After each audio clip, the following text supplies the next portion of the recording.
I think it was back in 1972 or 1973 that Mrs. Beasley, the grandmother doll, was so popular with little girls. That Christmas, my firstborn, Lena, was 5 years old, and only a Mrs. Beasley would do. It was at the very top of her wish list, and even to talk of it made her shiver with delight. Well, she got her Mrs. Beasley and 4 other large dolls as well.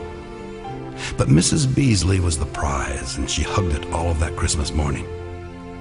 We had friends visit in the afternoon. Their little girl had received only one gift that Christmas, a little plastic doll about 6 inches high wrapped in cellophane.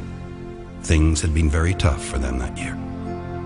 And as the day moved on, our house filled up with company until there were people almost wall to wall. No one seemed to notice the little girl staring at my daughter's 5 dolls lined up in front of the fireplace.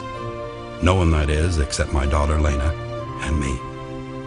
The little girl touched each doll, but stared with longing at Mrs. Beasley.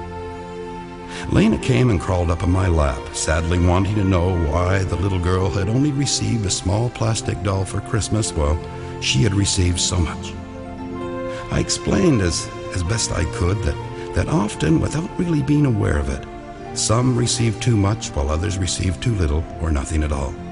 That often life could be unfair if we only thought of ourselves and not of others. When I had finished, her little eyes were welling with tears, and she laid her head on my chest. After a few moments, she sat up on my lap and looked at me very solemnly and asked in a tiny voice if she could give one of her new Christmas dolls to the little girl who had so little.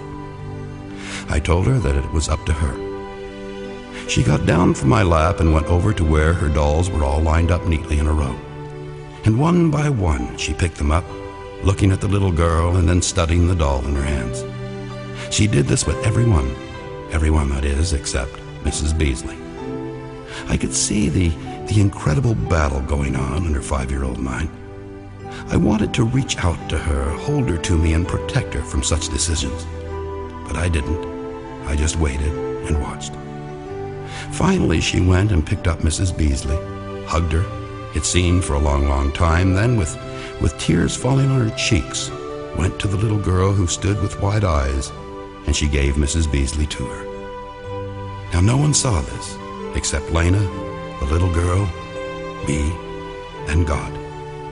But never was I so proud, and never did Christmas seem so real and so meaningful as that Christmas so long ago when Mrs. Beasley came to visit, but not to stay.